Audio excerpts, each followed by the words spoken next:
Boa noite a todos os nossos amigos ouvintes do vlog do Conde Lope Villanueva. Desde já, eu agradeço as inúmeras doações que recebo e continuo me ajudando nesta empreitada para a gravação de novos conteúdos e inscreva-se neste canal.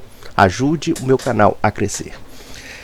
Muitas pessoas me perguntaram o que eu achei dos atentados terroristas contra cidadãos israelenses patrocinados pelo grupo terrorista, e nós temos que dizer que sim, é um grupo terrorista, um grupo maldito, um grupo criminoso chamado Hamas.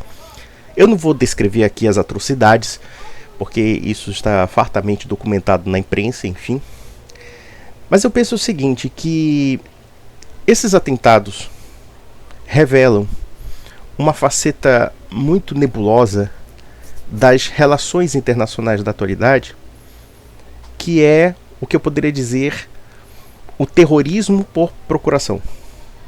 Da mesma forma que nós temos a guerra por procuração, por exemplo, a guerra da Ucrânia e da Rússia, e muitas outras guerras, como nós vimos até mesmo no caso da Guerra Fria, nas situações em que Estados Unidos e União Soviética financiavam grupos, etc. Da mesma forma também nós temos grupos terroristas que são financiados por estados, tanto estados democráticos como estados totalitários. E, lamentavelmente, os estados democráticos também entram nessa circunstância. Eu poderia fazer uma analogia entre o que aconteceu em Israel na atualidade, com esses massacres horrorosos, com o que aconteceu com o 11 de setembro. Em que ponto tem certas semelhanças? A primeira delas foi, no caso, o ataque ao território de Israel de uma forma inédita e extremamente brutal. Esse é o primeiro ponto.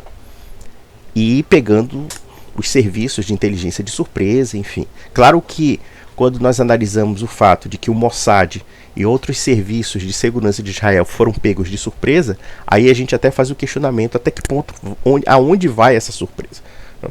Esses questionamentos vão surgir posteriormente. Como um serviço de inteligência tão sofisticado como o Mossad deixou passar batido praticamente a invasão do seu território de uma forma assim tão brutal, diga-se passagem. Esse é o primeiro ponto. Tá? E esses questionamentos também existem até hoje com relação ao 11 de setembro. Tá? Por outro lado, eu falei aqui do terrorismo por procuração. A Al-Qaeda, que organizou os atentados terroristas contra os Estados Unidos, era criação norte-americana. Nós sabemos que Osama Bin Laden e muitos sauditas foram treinados pela CIA para combater os soviéticos no Afeganistão. E os americanos, no âmago da Guerra Fria, alimentaram o monstro radical, o arabita, muçulmano, que depois acabou se investindo contra os próprios americanos, contra os próprios Estados Unidos. O mesmo pode se falar de Israel. Eu estava vendo recentemente um comentário de um analista político, parece que ele é judeu, israelense também, parece que é brasileiro israelense, chamado André Leist. E ele estava sendo entrevistado lá no Inteligência Limitada, e ele foi perguntado se o Hamas é uma criação de Israel. E ele deu uma resposta que, no meu entender, que do ponto de vista histórico não é consistente. Ele afirmou, por exemplo, que o chefe espiritual do Hamas, ou que pelo menos criou o grupo terrorista Hamas, o Sheikh Ahmed Yassin, segundo a lógica dele, Israel ajudou Ahmed Yassin porque ele era um filantropo. E de fato, no final dos anos 70, o Sheikh Yassin tinha uma entidade filantrópica muçulmana que começou a criar escolas, hospitais, universidades, etc. na faixa de Gaza. E Israel ajudou a eles crescerem. E segundo o Sr. Leist, essa ajuda foi uma ajuda completamente humanitária, porque ninguém sabia de nada e blá blá blá. Olha, sinceramente, foi uma resposta muito infeliz e uma resposta também que não condiz com os depoimentos dos próprios generais israelenses, porque essa história de que o Hamas foi praticamente construído por Israel saiu no New York Times, saiu em vários jornais americanos, acredito até em jornais israelenses. Por quê? Primeiro porque Ahmed Yassin não era meramente um filantropo ou um religioso muçulmano devoto que estava preocupado com filantropia. Ele era nada menos do que um membro da Irmandade Muçulmana. Para quem sabe que a Irmandade Muçulmana é um povo barra pesada, fanático, radical e que, para buscar os seus intentos político-religiosos, são capazes de tudo. O histórico da Irmandade Muçulmana é um histórico criminoso. E os generais israelenses afirmaram claramente que a intenção de estimular os radicais islâmicos era para destruir a proeminência da OLP, da Organização pela Libertação da Palestina. Nos anos 80, os israelenses estavam com um sério problema relacionado com Yasser Arafat e com a OLP e com a Intifada. Ou seja, eles não estavam conseguindo segurar muito bem o poder da OLP. Eles precisavam domesticar a Palestina nesse aspecto. Então, eles estimularam um grupo religioso que antagonizava com um grupo secular, porque a OLP é um grupo criado, ou também forjado pela KGB, é isso que é interessante. Quer dizer, você tem grupos terroristas ou grupos facciosos que são alimentados pelas grandes potências. Então o que aconteceu? A OLP foi financiada pela União Soviética, tinha inclusive uma ideologia pró-socialista de cunho árabe, tá? E os israelenses preferiram financiar os fundamentalistas islâmicos. Para o quê? Para enfraquecer a causa palestina. E enfraquecer, claro, a capacidade de reivindicação dos palestinos em relação aos judeus. Então, na lógica israelense, era preciso dividir o movimento palestino. Era preciso enfraquecer o movimento palestino. E, de fato, de alguma forma, eles conseguiram isso. Mas momentaneamente. Inclusive, dentro desses depoimentos desses generais, oficiais israelenses, havia relatórios que eram mandados para o governo israelense, através dos serviços secretos e etc., afirmando: olha, vocês estão alimentando um monstro. Vocês estão alimentando um monstro.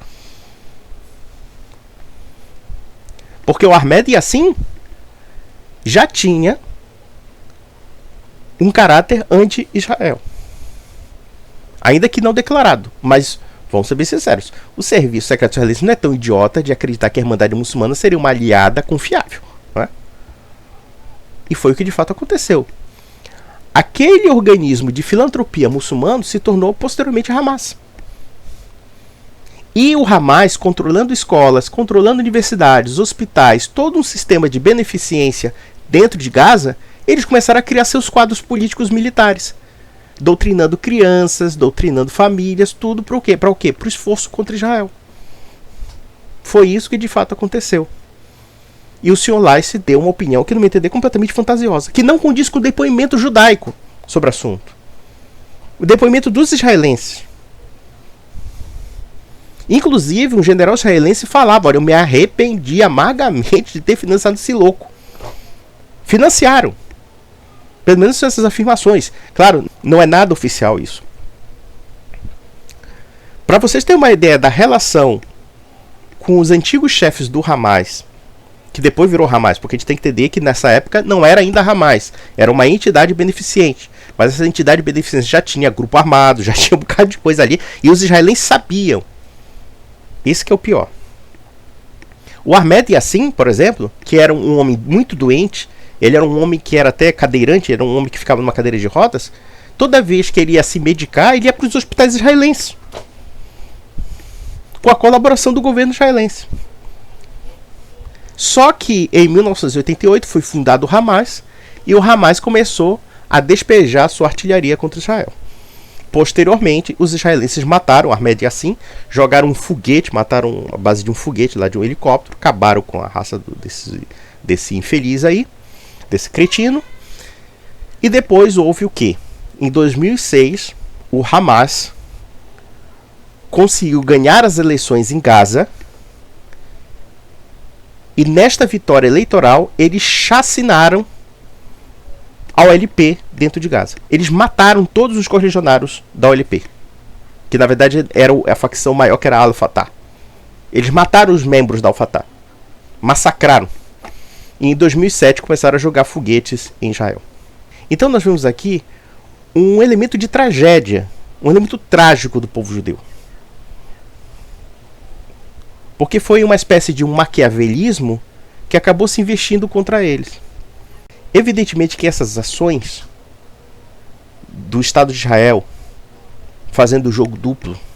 E vejam que isso não é um problema do Estado de Israel, é um problema de todos os Estados nacionais da atualidade. Para quem disser, o Estado de Israel é um Estado terrorista, eu diria, infelizmente, qual Estado, mesmo democrático, não participa desses expedientes que podemos dizer terroristas? Todos eles participam. E eu acho interessante que quando alguém acusa Israel de ser um Estado terrorista, defende o Estado até muito mais terrorista ainda, porque pelo menos o Estado judeu tem uma dinâmica que não é, por exemplo, do totalitarismo chinês, não é do totalitarismo norte-coreano, não é, por exemplo, o mundo árabe. Existe uma dinâmica que é totalmente diferenciada. Então você pode dizer que o Estado de Israel comete certas políticas que podemos dizer questionáveis do ponto de vista moral. Não é? Isso é lamentável, isso acontece. Não somente Israel, Estados Unidos, a União Europeia. Existem matérias que falam sobre isso. Eu não posso confirmar essas notícias. Muitas vezes essas notícias elas acabam, por assim dizer, sendo mais assim rumores. Mas a gente percebe que os estados, as potências mundiais, usam o que eu poderia dizer terrorismo por procuração. E agora o terrorismo por procuração é do Irã. Porque o Hamas se alinhou ao Irã para combater Israel. E quem paga são os civis.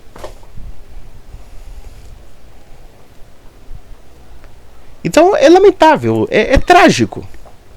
É trágico que as nações ajam de uma forma tão suja. Sujeira tal que coloca em risco a vida de milhões de pessoas inocentes. Vamos analisar as políticas americanas desde a guerra do Iraque. Um desastre total. Desastre. Acabou com a vida de milhões de pessoas. Iraque, Afeganistão e assim sucessivamente. As intervenções foram desastrosas. A guerra da Síria. Vocês acham que as potências internacionais não apoiaram isso? Não tem gente, estados nacionais apoiando isso? Tem. E esses grupos fazem esse tipo de jogo sujo. Mas já voltando à questão do Hamas, porque nós temos aí uma certa esquerda maluca, louca, degenerada, débil mental, defendendo esse tipo de prática. O que é mais absurdo nos ataques que ocorreram em Israel é que Israel estava numa situação, pelo menos, de paz com relação a Gaza. Gaza foi desocupada. Israel não estava em uma situação de beligerância com a faixa de Gaza. O Hamas estava no canto dele e Israel estava no seu canto. E, no entanto, aproveitaram de alguma fraqueza, aproveitaram de algum tipo de, algum tipo de descuido, e os fanáticos do Hamas atacaram Israel de uma forma brutal, de uma forma insana, de uma forma desumana. E aqui a gente se pergunta uma coisa, porque vocês podem ter certeza, os judeus vão matar todo esse pessoal, vão arregaçar o Hamas. Eles vão arregaçar, eles vão caçar o Hamas até no inferno. E vou ser bem sincero, acho que eles estão certos. Eles têm que arregaçar esses caras, tá? Eu acho que eles têm que arregaçar esses caras. Só que a pergunta que não quer calar é: por que um grupo tão diminuto, de uma republiqueta de 2 milhões de habitantes, todo mundo enfurnado num pedaço de território insignificante com a faixa de Gaza, qual seria a lógica de um grupelho como o Hamas de atacar uma potência como Israel? Uma potência militar que é 1000 vezes maior, tem bomba atômica, tem tudo. Não há país árabe que encare o Estado de Israel. A pergunta que não quer calar é: qual seria a intenção de Gaza atacar Israel? Porque se nós não observarmos nenhuma intenção política em torno daquilo ali, realmente vai parecer um ato de loucura. Porque, penso eu, o Hamas assinou a sua sentença de morte. Mas eu acho que tem uma razão de ser. Primeiro, porque Israel está se aproximando da Arábia Saudita. E vejam que a Arábia Saudita tinha como algumas das reivindicações a causa palestina, a causa da criação do Estado palestino. E ao que parece, a Arábia Saudita está amedrontada com o crescimento do Irã. Então o que eles têm que fazer? Eles têm que se alinhar com uma potência poderosa para se respaldar. E aqui nós observamos um outro aspecto interessante dessa briga que há no Oriente Médio e que praticamente desmancha a ideia de que existe um bloco muçulmano. Eu já vi muito neoconservador afirmando: olha, existe um projeto muçulmano de domínio mundial. Você está de brincadeira, né? Você tá de brincadeira. Existe, evidentemente, Irmandade Muçulmana, existem esses grupos fanáticos e tudo mais que querem a expansão do islamismo, os projetos do pan-arabismo, enfim. Mas só que na prática, porém, se nós observarmos bem, grande parte dessas facções islâmicas acabam sendo um jogo de xadrez das grandes potências. Seja a China, Rússia, Estados Unidos, Israel, a União Europeia, por conta da questão da geopolítica do petróleo, e não só do petróleo, mas de outras coisas aqui que não caberiam detalhar.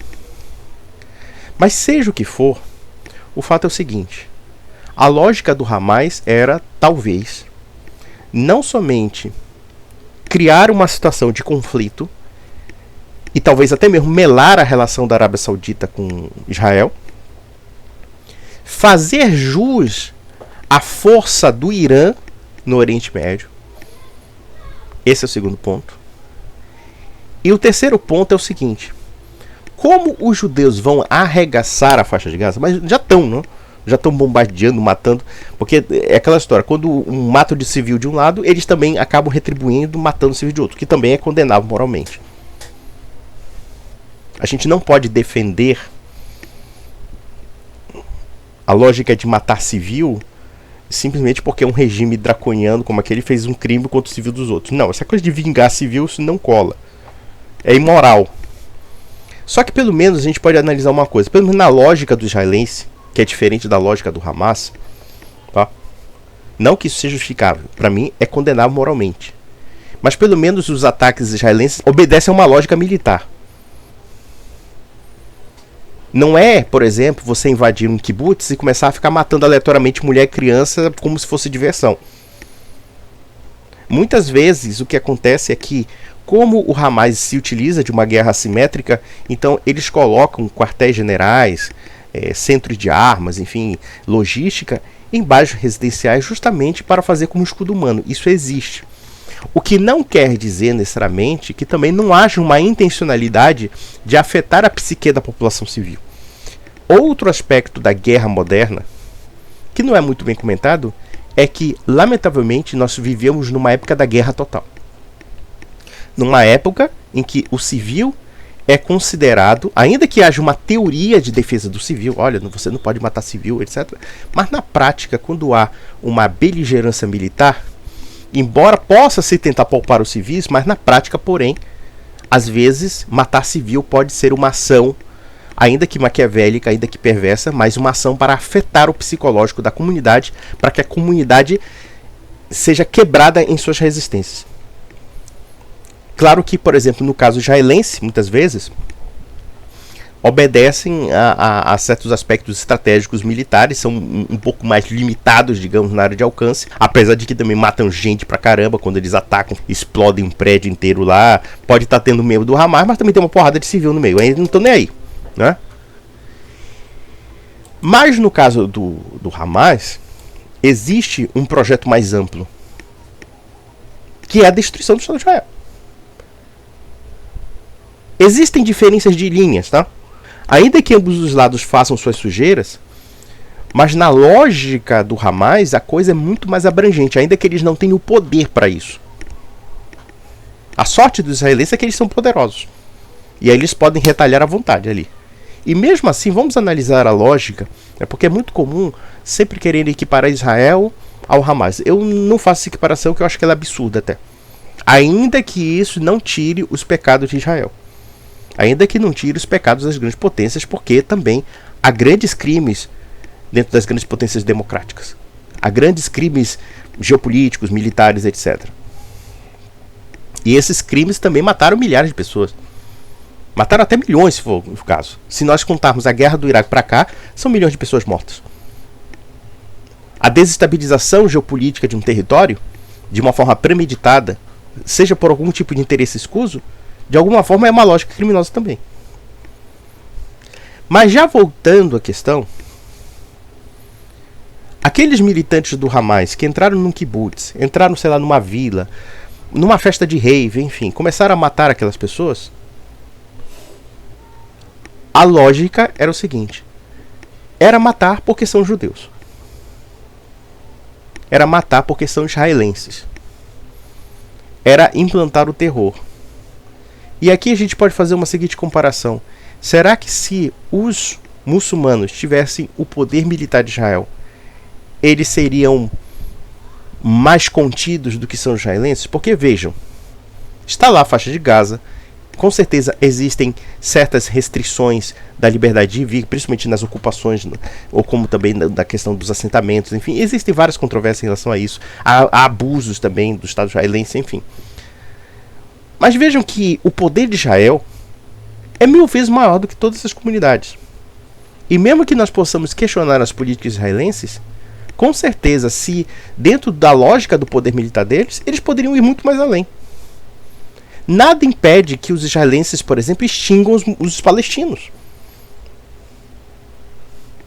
Eles não fazem porque, a despeito das políticas sujas que existem de todas as potências, no caso, todas as potências mundiais, no entanto, o Estado de Israel, como um país que está alinhado ao Ocidente, como um país que tem uma opinião pública, como um país também que tem certas reservas morais, ainda que com todos esses problemas, isso são elementos que coíbem ações talvez mais violentas, coisa que não há, por exemplo, num vagabundo do Hamas que aponta um fuzil para uma criança, para uma mulher e bate selfie, bate foto e ele espalha para o mundo.